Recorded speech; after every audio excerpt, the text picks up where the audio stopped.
And welcome into another edition of Another Carolina Podcast, your typical Monday no huddle edition. I'm Wes Mitchell alongside Chris Clark. We are both, of course, from Gamecock Central and breaking down South Carolina's 30-6 loss to Texas A&M as we do every Monday. Chris, where do we start here? I tell you, as much as we have talked about how this team has been unpredictable this season as far as not really knowing what to expect week in, week out. You beat Georgia, lose to App State, et cetera, et cetera. This game for me was actually pretty thoroughly predictable if you sort of look at the way South Carolina's played lately. Unable again to get anything going in the running game, passing game inefficient again, defense on the field a ton, offense unable to make third downs. Defense wears down in the fourth quarter and gives up 17 points. As much as this season has been just all over the place, roller coaster, whatever terminology you want to use, this one to me, I thought played out almost about like what we would have expected going in. Yeah, I mean, it really, the defense, I think, did everything that it could for most of the football game. This is a defense that, you look at it and you say, oh, it gave it 30 points. It's not a good performance. But you almost look at it, Wes, let's think about it earlier today, like a pitcher who gets just absolutely no run support. Who was it? I think for the Braves, was it Shelby Miller who had like 12 straight losses or something? I'm sort of making up that number, but he had just an inordinate amount of really good starts, but got no run support. And so his record just was not good at all. And a person who watched a lot of Major League Baseball can correct me on that. But, I think there's an analogy to be drawn there in that, there's only so much the defense can do when you're putting them on the field a lot. A team in Texas A&M that's not a tempo football team that ends up running, I think, 83 snaps, right? I mean, that's not good. And that means that your defense is staying on the field a lot. Obviously, South Carolina was able to rotate the defensive line, a good amount in that game. But at some point, you're going to have some breakdowns. And late in that football game, that's what happened. South Carolina, for a large portion of the game, was 0 on third down. They still were horrific throughout the course of the game on third down overall. Bad field position for most of the game. Just couldn't get anything going. And when you can't stay balanced, when you can't move the football, it's going to make your defense look worse, and you're not going to be able to put up enough points. So I wasn't surprised, at the lack of efficiency offensively. I think obviously with a low margin of error football team, having no Brian Edwards was, that when that was announced, it was almost, you thought it was curtains, and the first play of the game, or the first carry of the game for Rico Dowdle, a well-designed play actually, you could tell he wasn't himself. I mean, I thought his first carry of the game, when I looked at that and combined that with Brian Edwards, I didn't like South Carolina's chances at all. I didn't going in, but even more then, because that first carry for Rico, I think, was like a 20, 25-yarder with a healthy Rico, and I think it was an 11-yarder. He just didn't have it. And then you have Notavian Feaster. You're down a bunch of guys. The protection's not good. You can't run it. You can't throw it. It was just a disastrous performance all the way around, I think, for South Carolina. But not surprising.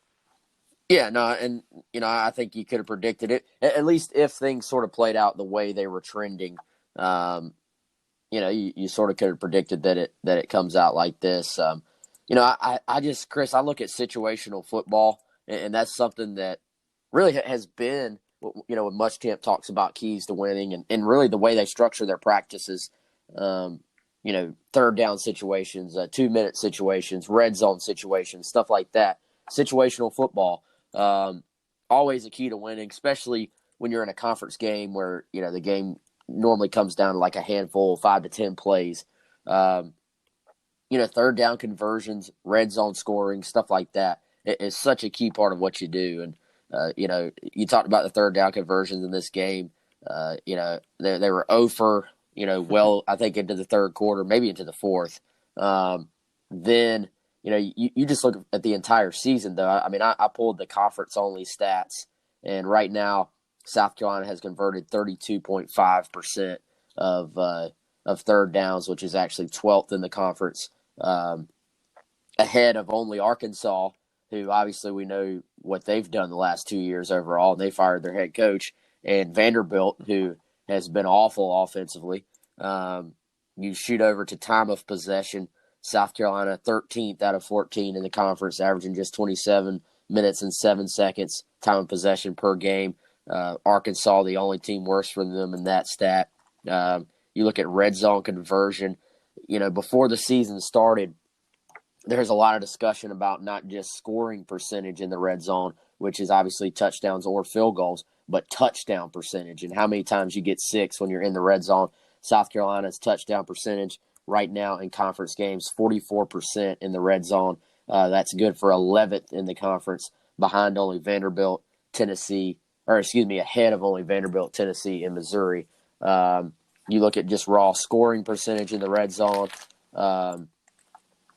goes up a little bit to 72%, which is 9th in the conference.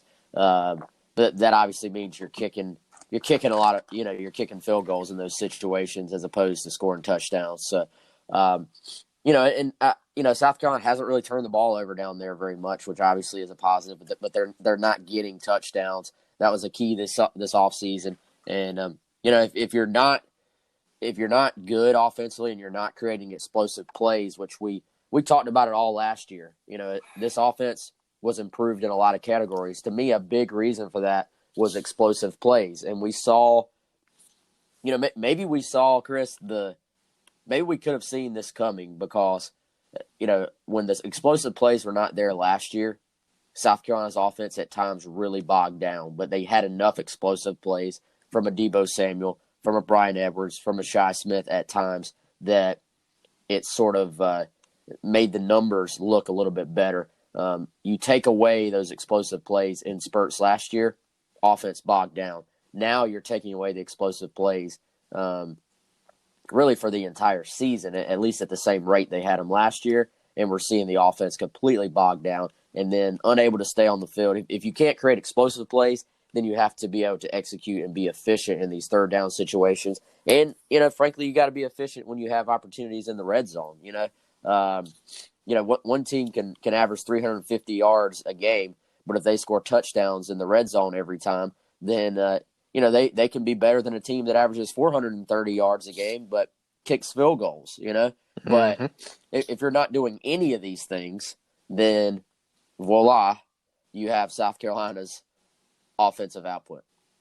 Exactly. It's just been, I think I said it on Monday with our show, back on Wednesday with our show with Pearson, is that it's everything. And if it's not one thing, it's another, if they do happen to catch lightning in a bottle and be able to do one thing well, it seems like it's something else that comes up. If they've had games where they've run the football pretty well, but, they'll have, turnovers or, they'll settle for field goals. You've got all these different things. You even look to the Alabama game. They moved the football well in that game through the air. They run the football well. Rico Dowdle goes over 100 yards, but they have, it just illustrates, you have a first and goal situation before the half and you get nothing, on 4 downs, you have turnovers in that game. So lately they just haven't been able to do anything. None of it. There's no running the football. There's no third down conversions. There's not even any third and manageable situations, not many of them. You get a lot of third and longs or third and mediums, which are still tough for this football team. You haven't gotten, like you said, Wes, not as many turnovers lately. That is one thing that Ryan Holinsky's done a pretty good job with lately. But they've just been ineffective at every other part. This team can't even get set up to score. So throw everything about, and those are relevant statistics for sure as far as red zone scoring, but they just haven't even gotten a ton of opportunities lately to go down there and even try to score to where we're even talking about the difference between touchdowns and field goals. So that would be a problem that this team would honestly like to have. They lately have not been able to move it at all. And so, you just factor it all into there with, the injuries. And has there been play calling issues at times? Sure. As coaches, your job is to find a way. You got to find a way. If you've got a bunch of injuries, is there something that's causing those, within the program that you got to look at that? I mean, you got to look at all of it. And I think these things will be addressed because they've got to be addressed. It's just not tenable to keep moving forward like they are right now. Yeah, one just buzzword all season has been identity, as Frank Martin would say. But the identity of this offense, Yep. and people, to me, I'll be honest, I think that concept sometimes is a little bit overblown Yep. because the really good offenses, frankly, are pretty multiple. They do a little bit of everything. The great offenses can run it when they need to run it. They can throw it when they need to throw it. They can go quick game. They can go down the field. They can go RPO. They can get you in short yardage situations. The really good offenses, their identity is moving the football and scoring points. So I think it's easy to be like, well, it doesn't. The offense doesn't look good. They don't have an identity. But to some people's points, for a stretch of the season, I actually have the rushing offense game log pulled up right now by game. There was a point when South Carolina's identity became being a good, running football team. And, they sort of doubled down on the pin and pull, the down and around scheme, they call it, and had some really good results. They rushed for 247 yards against Kentucky, 142 yards in Athens, which if you grade that on a scale compared to, Georgia against other opponents is a really good number, I think. 217 against Florida in a loss, but still, you're averaging 5.05 yards a pop in that game. Had 2 rushing touchdowns. But then, Chris, 3 of the last 4 games, the Vanderbilt game notwithstanding, they ran the ball pretty well against Vandy, rushed it 49 times for 205 yards and a touchdown. But 3 of the last 4, you're talking at Tennessee, talking App State at home, and then Texas A&M this past week. The rushing totals 78, 21, and then 45. Average 0.78 yards a carry against App and 2.65 yards a carry against A&M on Saturday.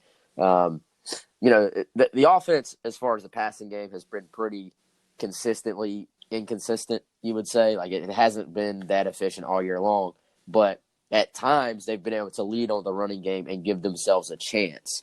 Down the stretch, they have not been able to do that, which I don't think we're telling anybody something they don't already know when we say that.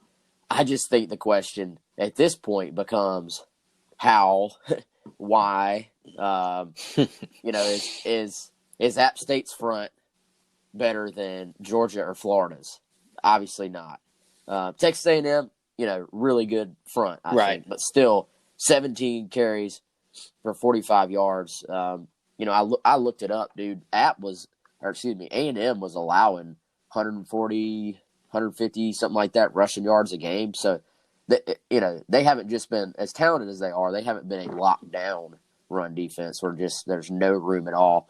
And I thought Carolina tried to do some new things. Schematically, they had some different stuff, some misdirection, some sort of – it was almost like some of their stuff was a little more delayed. Like the timing of their running game was a little bit different in this game. They tried to do some things to keep A&M from just copying App State's game plan. But it seems like opponents have adjusted to the pin and pull, and South Carolina has tried to adjust and do some different things, and their adjustments have not worked. And it's really been this way for 2 years now. When South Carolina is unable to run the football, they really, really struggle to win games.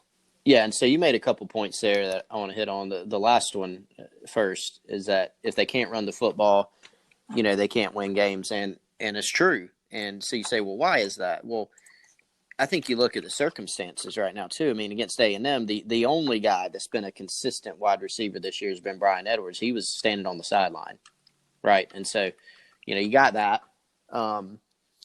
South Carolina's playing a freshman quarterback who has had 2 different injuries this year that he's been dealing with. Is he healthier than he was at the beginning of the season? Yeah.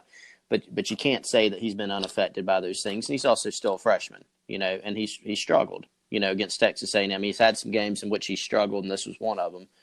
Part of it was receivers. You could blame, maybe some things schematically, but the receivers, are down. He's in some tough situations. He's having to throw off his back foot a lot. he's getting hit. You got all those things. And so South Carolina just doesn't have – there are a lot of teams around the country that if they do get in 3rd and 9, they have a bunch of bailout players. They got guys you can throw it to their back shoulder and it's first down. Or you can get a guy in space and it's a first down. I saw Alabama run a play against Tennessee. Tennessee had, I think 6 or 7 guys with just heels on the first down line, just keeping everything in front. No problem. They just ran a little bubble screen, first down. Just making guys miss. So South Carolina doesn't have all those guys. So, yes, it does go back to recruiting. It does go back to staying healthy. Those things are key.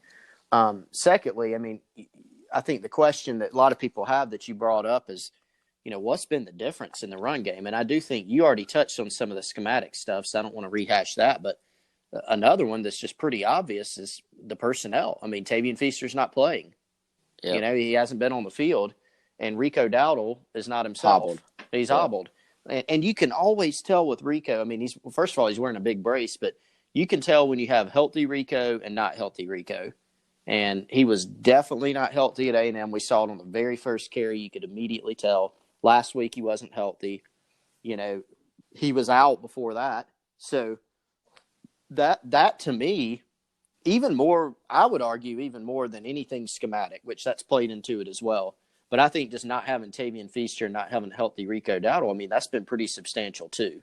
The other stuff, the schematic stuff, I think is also there. And there have been 2 games now where, South Carolina, we've heard from Will Muschamp afterwards, and I'm speaking of Missouri and App State, where they talked about the movement up front that those guys did defensively, and it sounded like South Carolina wasn't really prepared for it and didn't adjust to it.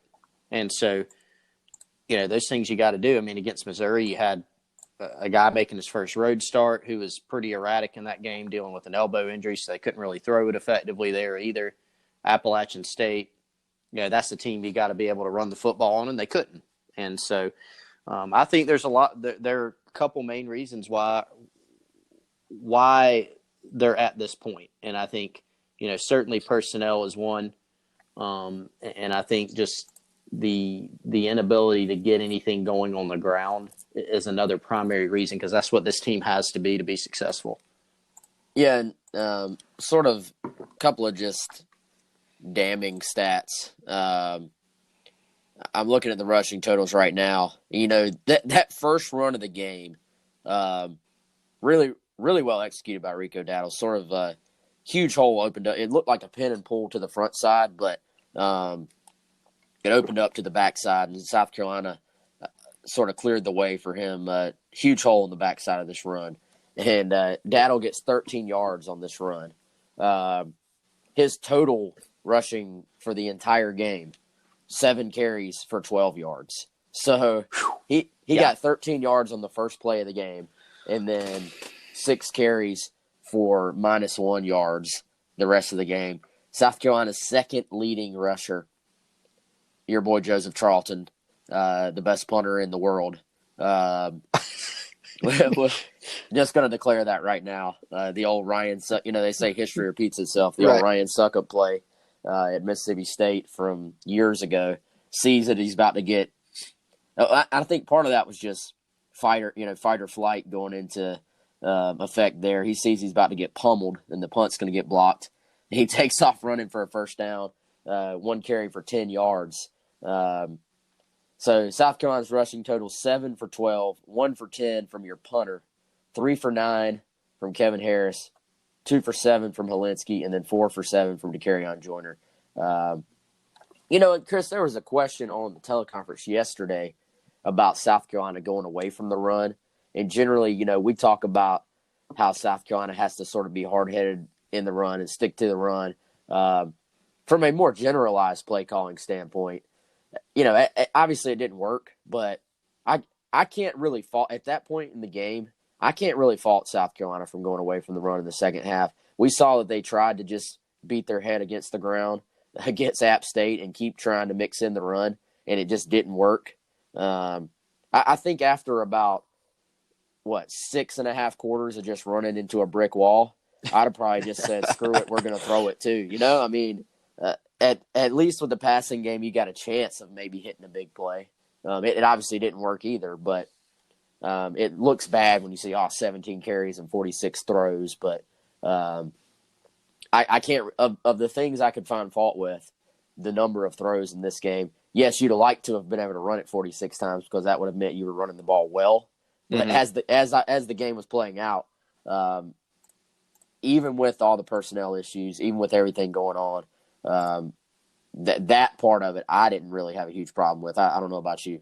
Yeah, and I think you find, if you find fault with the running game, you find fault more in, not being able to either A, come in with some better stuff game plan wise, or B, coaching your players to execute better, or C, making some adjustments earlier in the game if you're going to make those criticisms. I'm totally with you. I mean, now the throw game,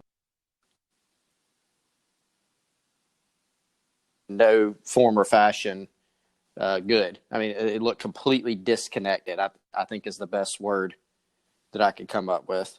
Yeah. So I think, it was a struggle with all of it. I mean, there's really it's almost like they're just searching for answers. There's just nowhere to go. I mean, there's just nothing to do, nowhere to go. And it's got to be extremely frustrating. I thought the entire offensive performance was sort of beating their head against the wall, and they alternated between, I mean, you had one nice running play with Rico that looked really well designed. You could tell he wasn't explosive, but you had that. And after that, you had nothing. You know how you had one really nice deep ball to Shi Smith. Other than that, there wasn't much there. They just couldn't. What were they? They were 0 for what, 9 or something before they got a first down on third down. It was I think it was at least 0 for 11. Yeah, I remember 11. 0 for 11 on the graphic. Right. Yeah, so I mean, it was just a bad performance, just everything mixed in, and it just doesn't give your team any chance of winning the game. And then special teams special teams was probably the area that everybody felt best about, even more than the defense going into this year. And it's been leaky lately too. I mean, the Charlton play, he saved it. I wish he would have put the ball behind his back when he pulled it down, just for a little bit of extra flair before he ran off. But he probably wasn't. Yeah. He wasn't thinking of that probably. But do you have the punting stats up? You probably don't have those in front of you. But I declared during the game that after that run, I didn't care what happened with the punting the rest of the game, that Joseph Charlton won the Punters Cup, which is our Gamecock Central branded national trophy for the best punter in the country, or the world. Yeah, or the universe. The universe. Well, he is South Carolina's most consistent player. Right. And he's also, unfortunately, their most used player at this point. Right. Yes, he does touch the ball far too much. When Joseph Charlton touches the ball more than Rico Daddle, probably a bad sign. I do have these numbers. 8 punts for 368 yards. Goodness. That's a 46.0 average, a 58-yard long, and, of course, your one carry for 10 yards and another Carolina first down. One of few. And then Braden Mann, 4 punts for 165 yards. That was a 41.3-yard average. He also had a shank. He shanked and one. another one that looked to me like a shank, but it rolled for a 55-yard long. So, yeah, I think Braden Mann was highly intimidating. He was. I mean, you look at Joe. I mean, he's got hair. He's 6'5". The hair, the beard. Yeah. I mean, Joseph Charlton did not bow to the pressure at all, and he won the head-to-head matchup. Impressive. Yes. I mean, very clearly. But seriously, I mean, we're sort of joking about it, but I mean, I think some people thought I was crazy because, like, after last season, like, I had NFL people tell me if Joe Charlton comes out this year as a redshirt junior, like, he will probably get drafted. And so people are like, what? A punter? And then all the talk has been about Braden Mann this year, rightfully so. The dude has a howitzer, attached to his leg. And he's been awesome. But, I mean, Charlton outdueled him. And so that's a money-making performance from Joe Charlton. Good for him. Yeah, good for him. A very lone bright spot among a lot of not-so-bright spots. Speaking of bright spots, Jamie Robinson, dude, we got to talk about him individually. If you want to talk about what South Carolina's defense wants to be and wants to play like, and the epitome of a Muschamp defense playing at its highest level. To me, Jamie Robinson is your guy. This guy plays with aggressiveness. This kid plays hard. Not scared to stick his nose in there, even when he's outweighed by 50 pounds sometimes. To me, obviously the defense, like we talked about, defensive performance, they did some good things on that side of the ball. But to me, Jamie Robinson, as a true freshman, has really come into his own and probably had, I would say, one of the better games as far as the defense goes. I was looking at PFF, those numbers.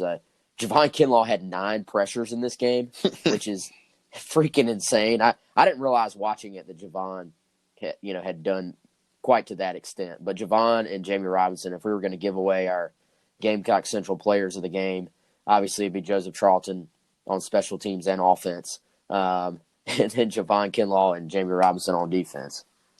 Oh, yeah. I mean, there was a lot of talk during the game about how Kinlaw had not made as big of an impact lately, and that was the case against App State. They even broke down, the broadcasters broke down how they had talked to the Gamecock staff, and App State had cut him and some things like that to limit his effectiveness in that game.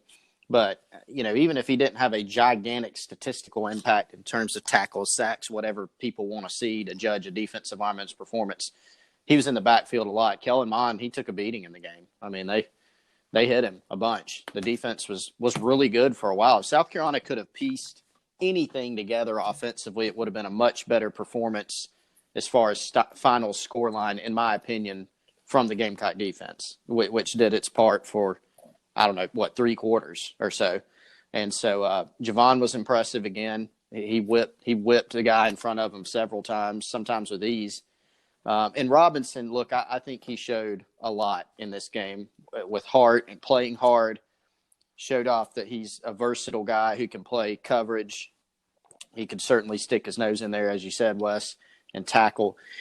One comparison that a lot of people made coming in, and I'm not saying he's going to be this good, although I think he could, is DJ Swearinger, with just sort of the size and the movement, how both those guys could cover and hit, brought some attitude and swagger to the field.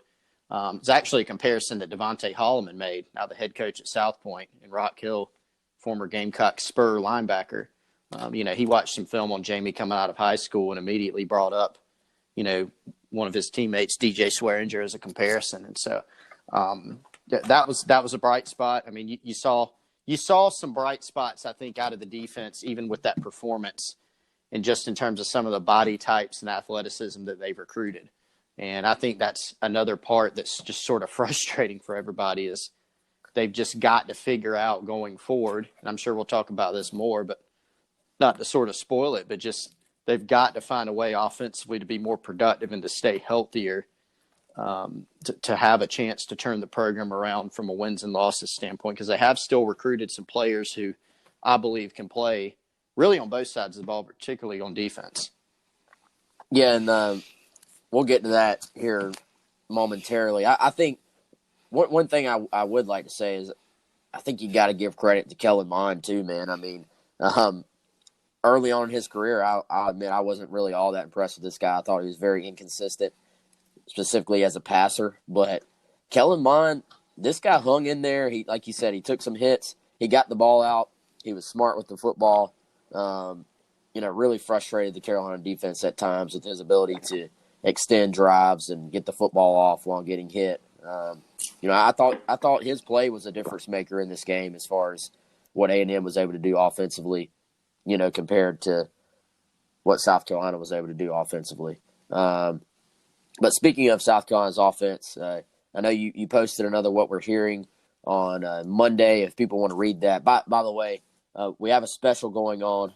We always have our GC Pod special where you can get 30 days free. But if you know that you want to sign up, we actually have a holiday special. You go to Gamecock Central right now, click the top banner on the screen, and you actually have 2 choices. You can get 50% off, which is on a yearly subscription, your first year of the subscription. That cuts it down to $49.95. Then you also get a $49.95 e-gift card to Rivals Fan Shop, which actually has a ton of officially licensed Under Armour stuff, Gamecocks gear, all types of stuff. Get it for yourself. Get it for a gift for Christmas or whatever you want, or you can pay $75. That's 25% off, and get a $75 gift card to Adidas, to their online store, and get anything. So we want to invite everybody out to try out those deals. But Chris, it's been very interesting. Before South Carolina made the change to Kurt Roper, or off of Kurt Roper, 2 off seasons ago, that was one of the big questions. And if I recall correctly, Will Muschamp, right up until the point that Roper was let go, basically sort of denied that was the plan, that was going to happen. This year, for the last couple of weeks, his go-to answer has been, when he's been asked, is Brian McClendon going to call plays next year? His answer has been, we'll evaluate that after the season like we always do. Now, in the teleconference on Sunday, he did go out of his way to talk about all the good things Brian McClendon did last year. The offense was improved in pretty much every single statistical category last year. I've said it on the podcast several times. I think Brian McClendon is a bright young coach. I think he's got a very bright future. Coaching background, playing background. The guy's going to be fine long term. I have no doubt about that. But Muschamp, more than I think I've ever heard him say, has repeatedly said, when asked about the offense, we got to put them in better spots. We got to do better for the kids. We're all frustrated. And then for him to say we're going to evaluate that at the end of the year, it just sort of feels like the writing is on the wall, regardless of exactly what the changes are going to be. From a program standpoint, I think from what we've heard, and just even from Muschamp's comments, with Ray Tanner saying Muschamp is back, the head coach is back next year, but safe to say there will have to be changes in how the program is run and handled in several areas, or there's no way South Carolina is going to get this thing fixed. Sure, and I think there's a couple aspects to it. Number one, I think you have to recognize, the circumstances. So does Will Muschamp look around and see, what, Brian McClendon's been dealt sort of a difficult hand this year, right? And he has. You look at, and that's true. I mean, you can separate those things. Say what you want about play calling. If you want to break down every single play South Carolina's played this year on tape and look at it and dissect it, certainly do that. But to say that he has not, that he's had a full deck or hasn't been dealt a difficult situation, especially as the season has progressed, would be just insane. I mean, really. Yeah. And so yeah, he has. Now, I think there's some other things, and I think this has been revealed in some of Muschamp's comments, even though he typically doesn't say a ton, is, he said things like we have to find a way to counter what the defense is doing. If they're taking certain things away from us in the run game, we got to find a way to counter, or we got to find a way to coach better. We got to find a way to be more productive. So I think it's sort of, there's some elements of both of those things. And you can also recognize that the positives, that Brian McClendon has done, you can do those things too. You can look at the positive and the negative. You can look at the circumstances. You can look at what needs to be done regardless of those circumstances. At the end of the day, it's a results-based business. And that's the reason why, going forward, there are going to be some things different. It may not even be fair entirely to some of the people involved. But in college football, it is a business. And you get to a point where sometimes you got to make changes, even if maybe internally you don't even know, you don't even blame a guy for, what has happened, at least in full. Maybe it's just part of the equation. Maybe you don't believe as much of the equation at all, but at the end of the day, you've got to make some changes, for the betterment of the program, whether it's perception, whether it's just to try something different and to try to be more productive. I think that's sort of the point where they're at right now. And you know what? I mean, to go back to your point on McClendon, there are a lot of coaches in college football or even the NFL who have gotten run off or almost run off from places that have gone on to thrive elsewhere. Whether it's just change of scenery or different circumstances or growth or, just any variety of factors. And so I wouldn't be surprised if that happened. And I think, maybe given a full deck, maybe the North Carolina game would have been a little bit more of an aberration. That was not a good game in terms of execution or, in my opinion, in offensive coaching per se. But it could have been different. And then maybe we wouldn't be talking about this. Maybe we would. It's hard to tell. Yep, and you know what? You got a fan base that's out for blood. Yep. So with the realization that Will Muschamp is definitely back, then you gotta give the fans something. It can't just be the same after you go 4-8 and right, wrong, or down the middle. That's just sort of a fact of life in this business and in coaching. All right, I think that about wraps it up for now. Chris, before we go, you want to tell everybody about the Terry Bishop Real Estate team and what they mean to Gamecock Central? Yeah, Terry Bishop of Bishop Real Estate Group and his wife, Becky Bishop, are sponsor of all of our football content this season on GamecockCentral.com. So if you read our content on Gamecock Central, you can thank Bishop Real Estate Group for helping support that. If you need to buy, sell, invest in real estate, he's the obvious call. Former Gamecock quarterback, big supporter of the program, 36 years of real estate experience. He's the guy. So 803-665-1442, or visit him on Facebook and like his page, facebook.com/the Terry Bishop team. Certainly want to thank the Terry Bishop team for being our sponsor on Gamecock Central and here on the Gamecock Central family of podcasts. And, of course, want to thank Slotsky's Deli for being our sponsor of our weekly Predict and Win contest as well. For Chris Clark, I'm Wes Mitchell. Check us out on GamecockCentral.com, and we will be back on Wednesday for another episode of Another Carolina Podcast.